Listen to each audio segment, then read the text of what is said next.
House Speaker Dennis Hastert is facing a tougher fight than usual as he runs for re-election in his far west suburban congressional district. Hastert has been criticized for his handling of the congressional page scandal and the growing unpopularity of the war in Iraq. And all that's giving a little-known Democrat some leverage as voters head to the polls. ABC 7 political reporter Andy Shaw is here with the story. Andy?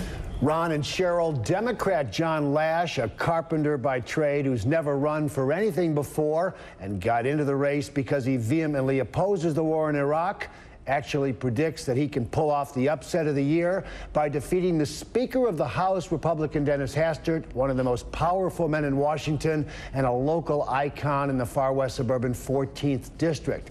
Hastert is taking the race seriously, but his campaign says he's not really worried as he runs for an 11th term in Congress. 2, 3. Congressman Dennis Hastert, Speaker of the House, is one of the most powerful men in Washington.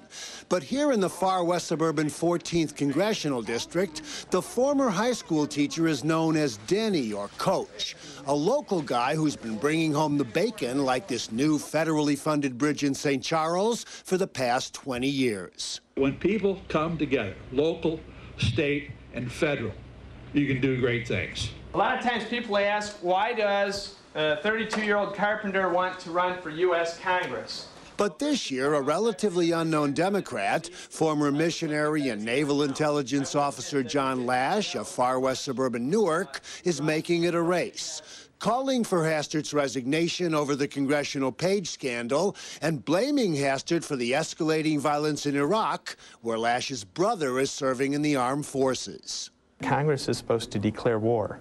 Mr. Hastert washed his hands of that duty and gave George Bush a blank check. I'd rather be fighting terrorists in Iraq than fighting terrorists here in the streets of the United States. What we've done is make a nation free and has the opportunity to be free. The increasingly unpopular war in Iraq is what motivated Lash in the first place to run against a local icon and political giant.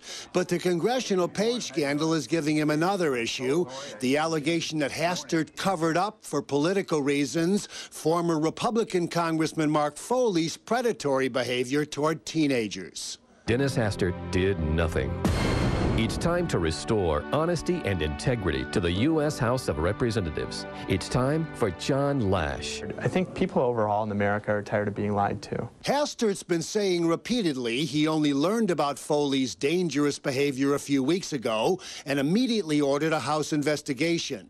He also claims that America's safer and more prosperous under President Bush and congressional Republicans. Keeping people safe from terrorism and making sure that we have a good economy in this country and that people have jobs and we can share the American dream, and that's what it's all about. Hastert's campaign is confident that Lash will not pull off the upset of the year despite the problems confronting Republicans around the country, including Iraq, the president's sagging popularity, and now the congressional page scandal. Lash, by the way, says that President Bush should be impeached for the, quote, lies that got us into Iraq. Well, a spokesman for Hastert says that position makes Lash much too extreme for the voters out in the 14th district. And of course, we will all find out on November 7th. All right, Andy, thank you for that report.